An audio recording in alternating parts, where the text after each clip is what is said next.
if you're looking at CASCI, you're getting alpha. You're getting something beyond the normal. They all talking about these data center moratoriums. Does that mean that these data center things are more talk than reality? I would say the way to look at it is that the buyers of the compute hardware are still optimistic. That could be a warning sign.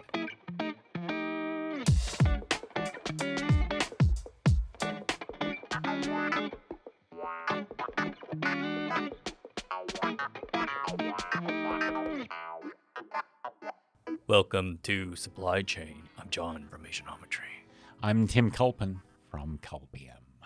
Tim, you have a project. I have a project. It's been launched called CASCI, the Culpium AI Supply Chain Index, CASCI. Very proud of it, John. What got you thinking that you want to do an index? Well, in a past life, I worked at a company in financial news, and people were obsessed with indices. People would ask, how does this track against the S&P 500 or the MSCI? And then there's the SOX, the Semiconductor Index, and many others. And I thought, well, what's interesting about the AI compute supply chain is that it's more than just chips. And so I thought I wanted to know, how is the compute industry doing? How's the market doing? Everyone's tracking the big members of the S&P 500. Mag 7 is somewhat a benchmark for AI, like NVIDIA and Microsoft and all those guys. And I thought, well, an equities index is kind of like a popularity contest. It's really like the sentiment of the market in buying and selling the stocks. Mm-hmm. And I'm a journalist and not a trader, so I wasn't going to go down the road of compiling an index and picking stocks and stuff. But I was really interested in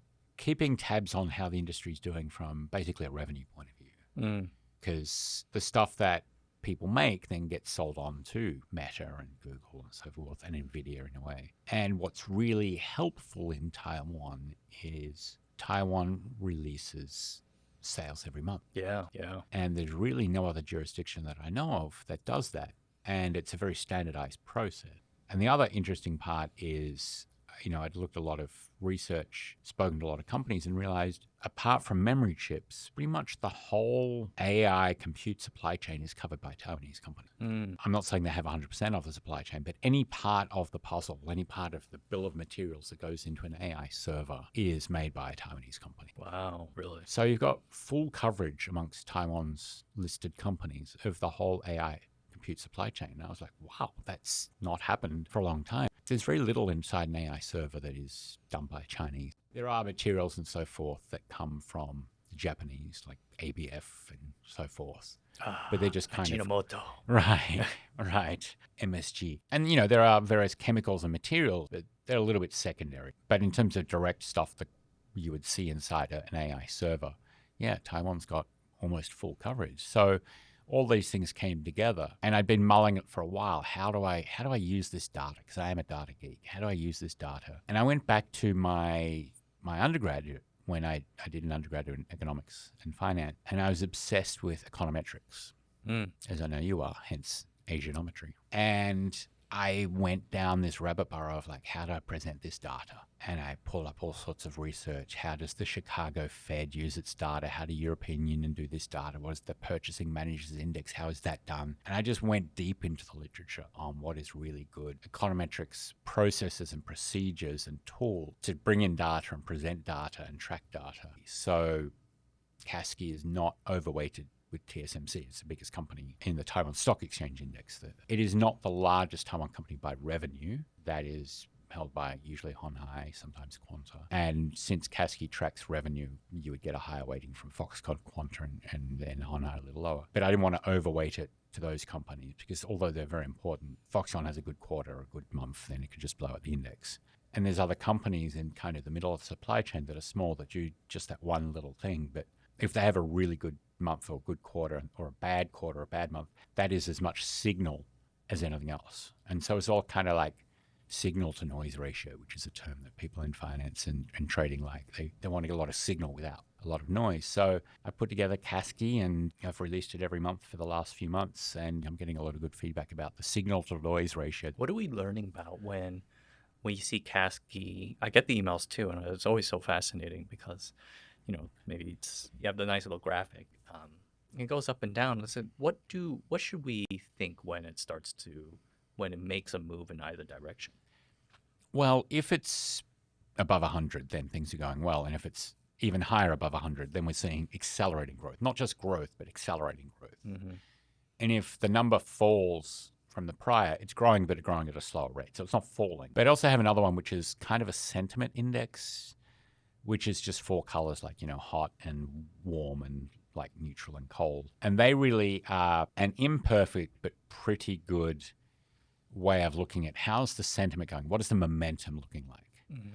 So you could have growth, but it's slowing, or you could have something that's slowing, but it's turning around, it's picking up. Mm-hmm. So I want to interpret whether or not the signal we're seeing this month is just going to be short term, it's just a one off blip, or is it really telling us something long term about a fundamental change? So there's that kind of the phase of the cycle. And what we're really seeing with CASCI is this growth continuing, and is it accelerating, or are we seeing a pause? And I do actually track it through 4 tiers. I don't release the numbers of the 4 tiers. I probably will in future to paid subscribers. I'll probably paywall that. I try and explain to people that this was a great month or two for the chip side or the upstream side, which includes also passive components. But then maybe that was a really strong period of time, but midstream and downstream is a bit slow. And when the lower you get to downstream, which is making the servers and shipping them out to server farms, if that's slow for a couple of quarters or a couple of months,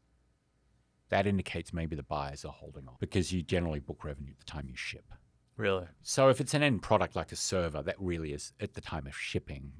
But upstream, when we're talking about building facilities, and I do have some of the companies that help build TSMC's factories in there that do the HVAC systems and all that. So if downstream we're seeing a slowdown, but upstream we're seeing a speed up, that might indicate that we might have inventory coming on, we might have inventory we need to write off later, or there could be some hold up where maybe data centers are not getting enough electricity or approvals or all those things that could happen in the US. Too many protests. Too many protests. Yeah, there's some rare tree frog that needs to be saved or something, but it's something that people can read and go, oh, there's something for me to drill down there, and hopefully that gives people what traders like to call alpha, right?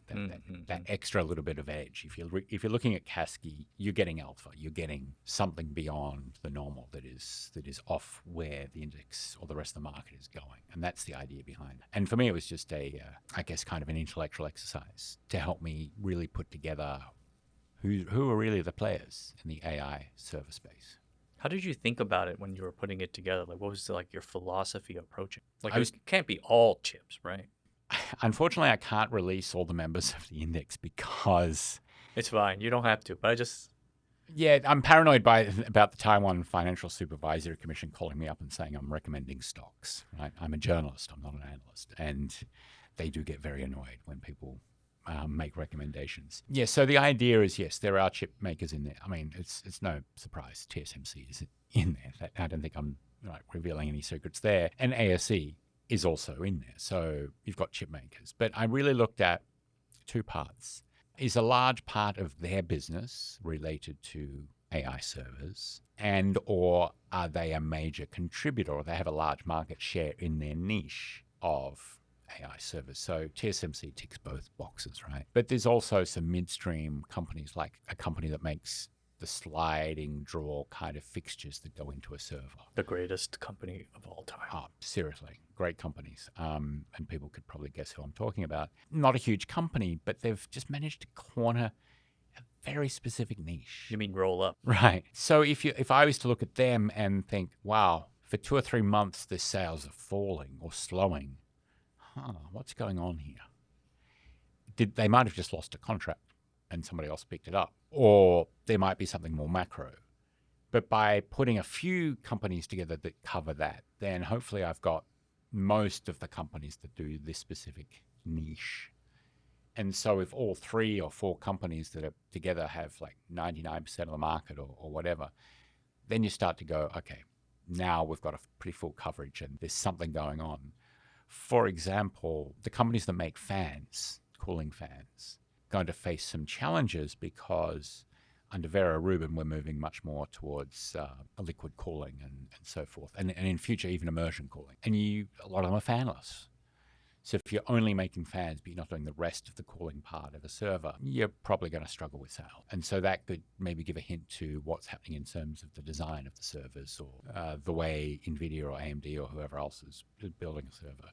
So there's little hints in there as well. So in terms of, to your question of like, how do I think about choosing the stocks? I spent a lot of time doing research. I would read Taiwan local media just to find names, and then I'll go deeper into those companies and do my own first-hand research, either talk to the companies, talk to supply chain sources, go into investor reports, all that kind of thing to work out, are they really a player in this space, or are they just making it up, or someone's making it up? And that was not easy. That took many, many months to try and work out who are the real players. So far, we're 6 months into the year.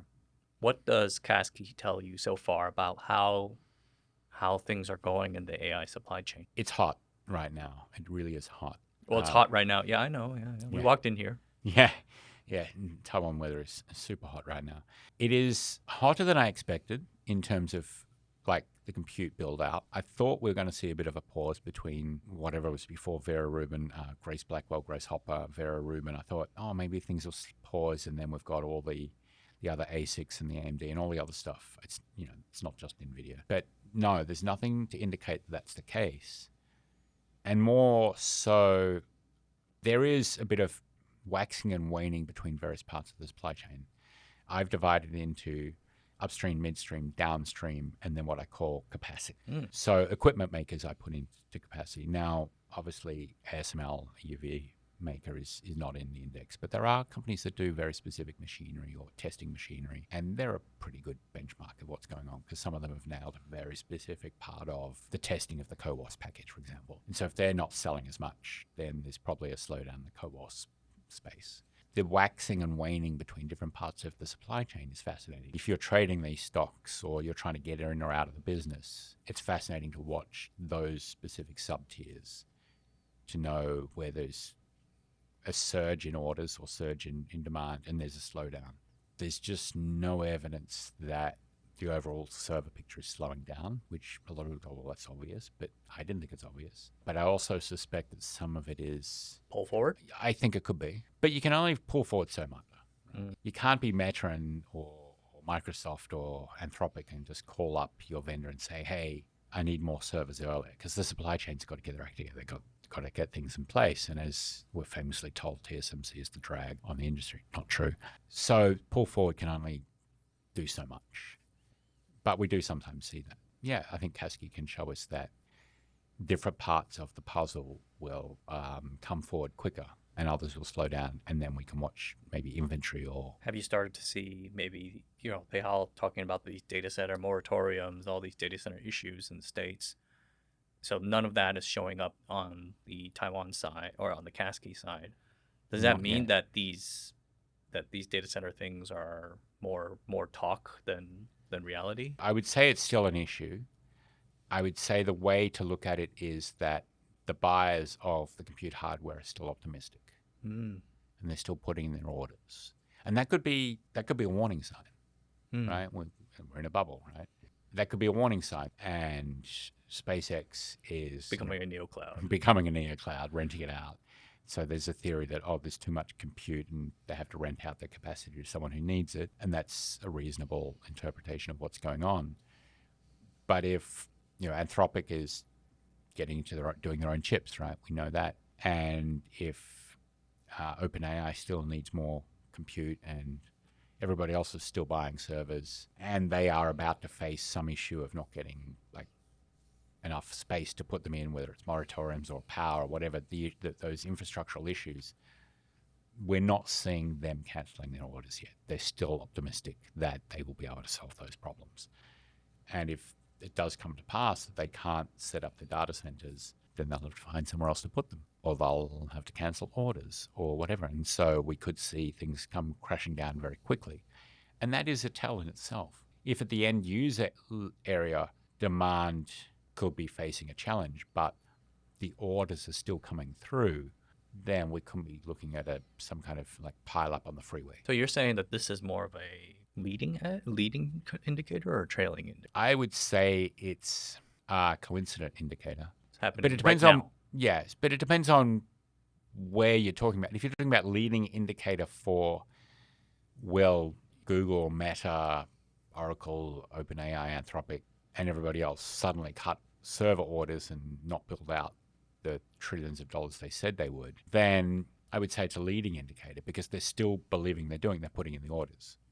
And if suddenly we see the supply chain and CASCI fall, then that is telling us that these guys have decided to cut their orders, and that could come well before they announce it to the market that their big capex plans have not come through, or they're not going to spend as much money as they would. So I'd say in that regard, it'd be a leading indicator if they're cutting orders and before they tell us about it. Very well. It's very nice. I'll be keeping my eye on CASCI and looking forward to seeing the next issue. Thank you. The 10th of the month at Culpium. You've been listening to Supply Chain. I'm John from Asianometry. I'm Tim Culpin from Culpium. Have a good one.